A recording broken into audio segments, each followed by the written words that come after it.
কি হয়েছে, শ্যুট করতে করতে কারেন্ট চলে গেছে। দেখো কি অবস্থা। ভাবতে পারিনি যে এরকম হাফ মানে মেকআপও হয়নি, আমি এরকমভাবে ভূতের মতন বসে থাকবো এরকম। ইস, শুধু শাড়ি পরে। আমি আসলেই এটা হয় তোদের বাড়িতে, আমি যখনই আসি তখনই কারেন্টটা চলে যায়। লেন্স পরতে গিয়ে কি অবস্থা বাবা, বুঝে যাচ্ছে না, এখন আলো থাকলে বুঝে তার মধ্যে কারেন্ট নেই, তার মধ্যে এই অবস্থা। অনেকক্ষণ পর লাইট এসেছে, আবার চলে যাবে। এটা হচ্ছে আমার ফাইনাল লুক। তো তোমরা দেখো কেমন হয়েছে কমেন্টে জানিও।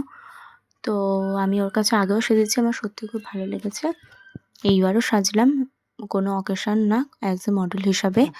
তো তোমাদের যদি ভালো লেগে থাকে তো আমি ডেসক্রিপশন বক্সে ওর ইনস্টাগ্রাম লিঙ্ক বা ফেসবুক লিঙ্ক আমি দিয়ে দেবো, কন্ট্যাক্ট নাম্বার দিয়ে দেবো, তোমরা যোগাযোগ করে নিও অবশ্যই।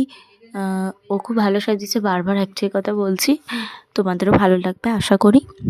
তো আর বেশি কিছু বলবো না, চলো টাটা, দেখা হচ্ছে পরের ভিডিওতে।